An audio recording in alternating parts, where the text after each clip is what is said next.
പേര് ലിബി ഫ്രാൻസിസ്. എൻ്റെ വിവാഹം കഴിഞ്ഞിട്ട് 14 വർഷമായി. 2018 ഓഗസ്റ്റ് മാസത്തിലാണ് ഞാനിവിടെ വന്നിട്ട് ഉടമ്പടി എടുത്തത്. ഉടമ്പടി എടുക്കാൻ വരുമ്പോൾ ഒരു പ്രതീക്ഷയും എനിക്കില്ല. കാരണം എന്ന് പറഞ്ഞാൽ ഈ കേരളത്തിൽ ഇനി ഒരു ഡോക്ടർമാരെയും കാണാനില്ല. ലാസ്റ്റ് മൂവാറ്റുപുഴയിൽ സെബൈൻ ഡോക്ടറെ അടുത്ത് ചെന്നപ്പോൾ ഡോക്ടർ പറഞ്ഞു, ഇനി നിങ്ങൾക്ക് മക്കളുണ്ടാവില്ല, ഒന്നെങ്കിൽ നിങ്ങൾ കുട്ടികളെ ദത്തെടുക്കുക, അല്ലെങ്കിൽ വേറൊരാളുടെ ഗർഭം ധരിച്ച് കുഞ്ഞിനെ നിങ്ങൾ സ്വീകരിക്കുക എന്ന് പറഞ്ഞിട്ടാണ് ഞങ്ങളെ സെബൈൻ ഹോസ്പിറ്റലിൽ നിന്ന് പറഞ്ഞു വിട്ടത്. അപ്പം ഞാൻ ഡോക്ടറോട് പറഞ്ഞു, ഞാൻ ആലോചിച്ചിട്ട് ഡോക്ടറെ അടുത്ത് വന്നിട്ട് പറയാമെന്ന് പറഞ്ഞു. അപ്പോൾ ഡോക്ടർ എന്നോട് പറഞ്ഞു, നിങ്ങൾക്ക് 100% 2 പേർക്കും കുട്ടികളുണ്ടാവില്ല എന്ന് 100% ഉറപ്പാന്ന് പറഞ്ഞു. ഞാൻ അന്ന് അവിടുന്ന് പോരുമ്പോൾ എല്ലാം നഷ്ടപ്പെട്ട് ആരും മുഖത്ത് ഞാൻ കരയോ, എൻ്റെ വിഷമം കാണിക്കോ ഇന്ന് വരെ ഞാൻ ചെയ്തിട്ടില്ല. കുട്ടികളില്ലാത്തത് പലരും പല പ്രാവശ്യം എന്നെ കളിയാക്കിയിട്ടുണ്ട്. അപ്പോഴൊക്കെ ഞാൻ അവർക്ക് ചിരിച്ചുകൊണ്ട്, കുറേ പേര് പറഞ്ഞിട്ടുണ്ട് കുട്ടികളില്ലാത്തത് നിങ്ങളുടെ സുഖം തേടിയിട്ടാണ്, പക്ഷെ നമുക്കറിയുള്ളൂ നമ്മുടെ വിഷമം എന്താണെന്ന്. അങ്ങനെ ഞങ്ങൾ പോന്നു. ഞാൻ പേരാമംഗൽ അക്ഷയയിൽ ജോലി ചെയ്യുന്നതാണ്. അവിടെ ഒരു ചേച്ചി വന്നിട്ട് എന്നോട് പറഞ്ഞു, മോളെ നീ എൻ്റെ കൂടെ കൃപാസനത്തിലേക്ക് വായോ, നമുക്ക് എന്തായാലും ഉടമ്പടി എടുക്കുന്നേ, കിട്ടുമോ കിട്ടില്ല എന്നല്ല, ഞാൻ നിനക്ക് ഉറപ്പ് തരുന്നു 2 വർഷത്തിൻ്റെ ഉള്ളിൽ നിനക്ക് ഒരു കുഞ്ഞിനെ കിട്ടും, അതുവരെ ഞാൻ മുടങ്ങാതെ കൃപാസനത്തിൽ പോയിരിക്കും നിനക്ക് വേണ്ടിയിട്ടെന്ന് പറഞ്ഞു. അപ്പോൾ ഞാൻ എലിയാമ്മച്ചോട് പറഞ്ഞു, എലിയാമ്മച്ചി അത് വെറുതെയാണ്, ഇത്രയും വലിയ ഡോക്ടർമാർ പറഞ്ഞില്ല, പിന്നെ എന്തിനാ വായോ എന്ന് പറഞ്ഞിട്ടാണ് എന്നെ എലിയാമ്മച്ചി ഈ കൃപാസനത്തിൻ്റെ പടിയിലേക്ക് കൊണ്ടുവന്നത്. വന്നിവിടെ ഉടമ്പടി എടുത്തു. അച്ഛൻ തലതൊട്ട് പ്രാർത്ഥിക്കുന്നുണ്ടായിരുന്നു. അപ്പോൾ അച്ഛൻ എല്ലാവരും തലയും തൊട്ട് വേഗം ഒരു 2 മിനിറ്റ് ഇങ്ങനെ കൈവച്ച് പോവുക ചെയ്യണേ. അപ്പം ഞാൻ അച്ഛൻ എന്നെ കണ്ടിട്ട് എന്നോട് ചോദിച്ചു, എന്താ വിഷമം ചോദിച്ചു. ഇങ്ങോട്ട് വാന്ന് പറഞ്ഞു. ഞാൻ പറഞ്ഞു, അച്ഛാ എനിക്ക് ഇത്ര വർഷമായി, 13 വർഷം കഴിഞ്ഞ് എനിക്ക് പിള്ളേരായിട്ടില്ല അച്ഛാ, ഡോക്ടർമാരൊക്കെ ഇങ്ങനെയാണ് പറയണേന്ന്. അപ്പോൾ എന്നോട് അച്ഛൻ പറഞ്ഞ എന്താണെന്നറിയോ, മോളെ നീ വിഷമിക്കണ്ട, നിനക്ക് കുട്ടികളുണ്ടാവും, ഞാനാ പറയണേന്ന് പറഞ്ഞു. ആ ഒരു വാക്ക് എല്ലാവരും എത്ര കളിയാക്കിയാലും ഞാൻ മാതാവിനോട് പറയും, മാതാവേ എനിക്ക് നീ കുഞ്ഞിനെ തരണം, നീ തരുന്ന കുഞ്ഞിനെ ഒരു കുഴപ്പമൊന്നുമില്ലാത്ത കുഞ്ഞ് ആയിരിക്കണേ തരാൻ വേണ്ടിയിട്ടെന്ന്. 2018 ഓഗസ്റ്റിൽ ഞാനിവിടുന്ന് ഉടമ്പടി എടുത്തു പോയി. 2019 ഞാൻ വിശേഷമായി ദൈവാനുഗ്രഹിച്ച് ഞാൻ വിശേഷമായത് ഞാൻ പോലും അറിഞ്ഞിരുന്നില്ല. പല പ്രാവശ്യം വിശേഷമായി ഇപ്പോൾ റെസ്റ്റ് ചെയ്യണം എന്നൊക്കെ പറഞ്ഞിട്ടുണ്ടായിരുന്നതാണ്. ഇത് ഞാൻ പോലും അറിയാണ്ട് 3 മാസം കഴിഞ്ഞതിന് ശേഷമാണ് ഞാൻ തലകറങ്ങി വീണത്. അപ്പം ഞാൻ വിചാരിച്ചു ഷുഗർ കൂടിയിട്ടാണെന്ന് വിചാരിച്ചിട്ട് അതിന് മൈൻഡ് ചെയ്തില്ല. പിന്നെയാണ് ഡോക്ടറെ അടുത്ത് ചെന്ന് നോക്കിയപ്പോഴാണ് ഡോക്ടർ പറയുന്നത് താൻ പ്രഗ്നൻ്റ് ആണെന്നുള്ളത് പറയുന്നു. അങ്ങനെ യാതൊരു കുഴപ്പമില്ലാണ്ട് എന്താ പറയുക, എനിക്കൊരു കുഞ്ഞിനെ 2020 ജൂലൈ 26 എനിക്ക് മാതാവിൻ്റെ ദിവസം തന്നെ, നമ്മുടെ അന്നമാതാവിൻ്റെ പെരുന്നാളിൻ്റെ അന്ന് ഒരു കുഴപ്പം, ഡോക്ടർമാർ ആദ്യം പറഞ്ഞു ഓപ്പറേഷൻ ആവുമെന്ന് പറഞ്ഞു. പ്രസവത്തിൻ്റെ ദിവസം അടുത്ത് വന്ന 8 കടന്നപ്പോൾ ഡോക്ടർ എന്നോട് പറഞ്ഞു പ്രസവമായിരിക്കും, ഓപ്പറേഷൻ വേണ്ടി വരില്ല ലിബിയെന്ന് പറഞ്ഞു. അങ്ങനെ ഒരു കുഴപ്പമോ ഒരു ബുദ്ധിമുട്ടോ ഒന്നും കൂടാതെ എനിക്ക് എൻ്റെ മാതാവ് ഒരു നല്ലൊരു ഓമനക്കുടത്തിന് എനിക്ക് തോന്നുന്നു. മാതാവേ നന്ദി, യേശുവേ സ്തുതി. കരങ്ങളടിച്ച് ശക്തമായി കൈയടിച്ച് ദൈവത്തിന് നമുക്ക് നന്ദി പറയാം. ഒരു മഹാ അത്ഭുതമാണ് ലിബിയുടെ ജീവിതത്തിൽ ദൈവം ചൊരിഞ്ഞത്. ഞങ്ങൾ മോനി സഹാക്ക് എന്നാണ് പേരിട്ടത്. പ്രൈസ് ദി ലോർഡ്, നല്ല പേരാണ്. പിന്നെ രണ്ടാമത്തെ സാക്ഷി എന്ന് പറഞ്ഞു കഴിഞ്ഞാൽ എൻ്റെ അനിയനും വീട്ടുകാരും തമ്മിൽ ഭയങ്കര വഴക്കിലായിരുന്നു. അത് പറയണ്ടെന്ന് വെച്ച് വന്നിട്ടുണ്ടെങ്കിൽ അവൻ കൂടെയുള്ളതാണ്.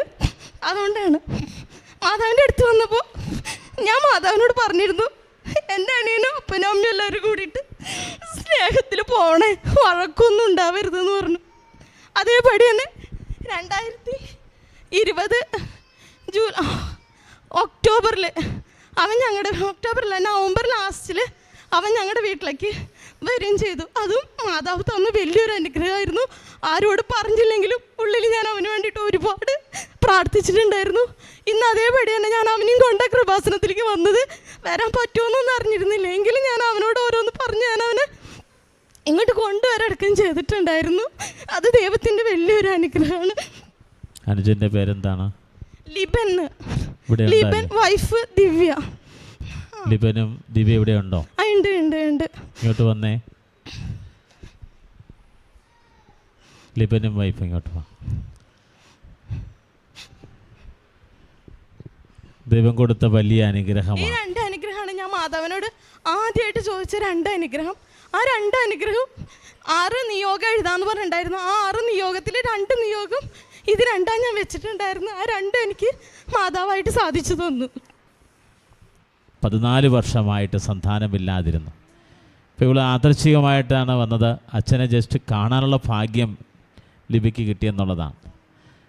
അപ്പം അച്ഛൻ എന്താ ലിബിയോട് പറഞ്ഞ? ലിബി മൈക്ക് കൊടുത്തു. എൻ്റെ കൂടെ വന്നവർക്ക് ആർക്കും അച്ഛൻ്റെ അടുത്ത് പോവാനോ അച്ഛൻ്റെ കൈ തൊട്ട് അനുഗ്രഹം മേടിക്കാനോ പറ്റിയിട്ടുണ്ടായിരുന്നില്ല. പക്ഷെ ഞാനാണ് അവിടെ അടുത്തെത്തിയത്. എന്നിട്ട് അച്ഛൻ പോവാൻ നിന്ന സമയത്ത് എനിക്ക് ബാക്കോട്ട് തിരികെ ചെയ്തത്. അപ്പം അച്ഛൻ എൻ്റെ മുഖം കണ്ട് എൻ്റെ വിഷമം കണ്ടിട്ടായിരിക്കാം അച്ഛൻ എന്നെ വിളിച്ചത്. അപ്പം എന്നോട് അച്ഛൻ പറഞ്ഞു, എന്തായാലും നിനക്ക് കുട്ടികളുണ്ടാവും. ആ ഒരു 2 വാക്ക് എന്നോട് അച്ഛൻ പറഞ്ഞോളൂ, എന്തായാലും കുട്ടികൾ ഉണ്ടാവും എന്ന് പറഞ്ഞു. പക്ഷെ എന്നാലും എൻ്റെ ഉള്ളിൽ എവിടെയോ, നമ്മൾ മനുഷ്യന്മാരല്ലേ, എല്ലാവർക്കും ഒരു തെറ്റായ ധാരണ എത്രയുണ്ടെന്ന് പറഞ്ഞാലും ഒരു തെറ്റായ ധാരണ ഉണ്ടാവുമല്ലോ. അതെവിടെ എൻ്റെ ഉള്ളിലുണ്ടായിരുന്നു. പക്ഷെ അതൊക്കെ എടുത്ത് മാറ്റി ഞാൻ എല്ലാ ദിവസവും പ്രാർത്ഥിക്കുകയും ഒക്കെ ചെയ്തിരുന്നു. കൂട്ടത്തിൽ എന്നെപ്പോലെ തന്നെ മക്കളില്ലാത്തവരെയും സമർപ്പിച്ച് ഞാൻ പ്രാർത്ഥിച്ചിട്ടുണ്ടായിരുന്നു. അപ്പം അതിൻ്റെ എല്ലാം അനുഗ്രഹം, വലിയൊരു അനുഗ്രഹമാണ് എനിക്ക് ഈശോ തന്നത്. ലിബിയെ ഇങ്ങോട്ട് കൊണ്ടുവന്നത് ആരാണ്?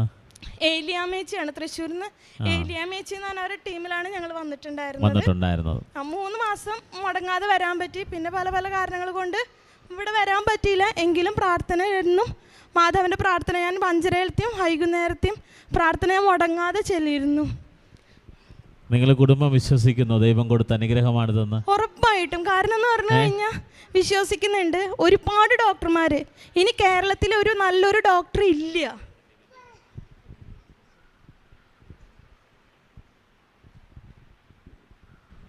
പൂർണ്ണമായിട്ട് വിശ്വസിക്കുന്നു? പൂർണ്ണമായിട്ട് വിശ്വസിക്കുന്നു. ദൈവം കൊടുത്ത വലിയ അനുഗ്രഹമാണെന്ന്? അതെ അതെ തീർച്ചയായും. അതെ. അതായത് ലിബിക്ക് ഡോക്ടേഴ്സ് പറഞ്ഞത് കുട്ടികളുണ്ടാകില്ലെന്ന് തീർത്തു പറഞ്ഞതാണ്. ഈ സാക്ഷ്യം നിങ്ങൾ കേൾക്കുമ്പോൾ ശ്രദ്ധിക്കണം. വൈദ്യശാസ്ത്രത്തിന് കഴിയാതെ പോയത് ദൈവത്തിന് കഴിയും. ലൂക്കാ 1:37 പറയും, ദൈവത്തിനൊന്നും അസാധ്യമായിട്ടില്ല. ഡോക്ടർ പറഞ്ഞതൊന്നെങ്കിൽ നിങ്ങൾ ദത്തെടുക്കുക എന്നുള്ളതാണ്. പക്ഷേ ഇവിടെ ലിബിയെ ദൈവം നയിച്ചു എന്നുള്ളതാണ്. ലിബി ഇവിടെ വന്നു. അപ്പോഴും ലിബിക്ക് വിശ്വാസമില്ല. പക്ഷേ അച്ഛൻ പറഞ്ഞൊരു വാക്കുണ്ട്, നിനക്ക് കുഞ്ഞുണ്ടാകും. ഇത് നമ്മുടെ ഒരു വാഗ്ദാനമാണ്. ലൂക്കാ 1:30, നീ ദൈവസന്നിധിയിൽ കൃപ കണ്ടെത്തിയിരിക്കുന്നു. നിനക്ക് കുഞ്ഞുണ്ടാകുമെന്ന് അച്ഛൻ പറയുമ്പോൾ അതിൻ്റെ അർത്ഥം നീ മനസ്സിലാക്കേണ്ടത് നീ ദൈവസന്നിധിയിൽ കൃപ കണ്ടെത്തിയിരിക്കുന്നു എന്നുള്ളതാണ്. ഇതാണ് പുറപ്പാടിൻ്റെ യാത്രയിൽ ഇതേ വാഗ്ദാനവും വാഗ്ദാനപേടം വഹിച്ചുകൊണ്ടാണ് ഇവർ യാത്ര ചെയ്യുന്നത്. അവിടെ മോശയുടെ മധ്യസ്ഥ പ്രാർത്ഥനയാണ് പുറപ്പാട് 33:17, നീ ആവശ്യപ്പെടുന്ന കാര്യം ദൈവം ചെയ്തു തരുമെന്ന്. ഇപ്പോൾ 14 വർഷമായിട്ട് കുട്ടികളില്ല. ഇനി പ്രതീക്ഷകൾ അസ്തമിച്ചു പോയതാണ്. കനായിലെ കല്യാണ വിരുന്നിൽ വീഞ്ഞു തികയാതെ വരുന്നതും അസ്തമന സമയമാണ്. അതായത് സാധാരണ അവിടെ വീഞ്ഞ് പുറത്തുനിന്ന് കൊണ്ടുവരാറില്ല, അവിടെ തന്നെ കെട്ടിയുണ്ടാക്കുക പതിവുണ്ട്. സായാഹ്നത്തിലാണ് വിവാഹം നടക്കുന്നതും. വീഞ്ഞു തികയാതെ വന്നു. അപ്പോൾ പരിശുദ്ധമ്മ ചെന്ന് ഈശോയോട് പറയുമ്പോൾ ഈശോ പറഞ്ഞ എൻ്റെ സമയമായില്ലെന്നുള്ളതാണ്. ആകാത്ത സമയത്തെ ആക്കുന്ന പ്രാർത്ഥനയാണ് ഉടമ്പടി. അതായത് യെശയ്യായുടെ പുസ്തകം 38:8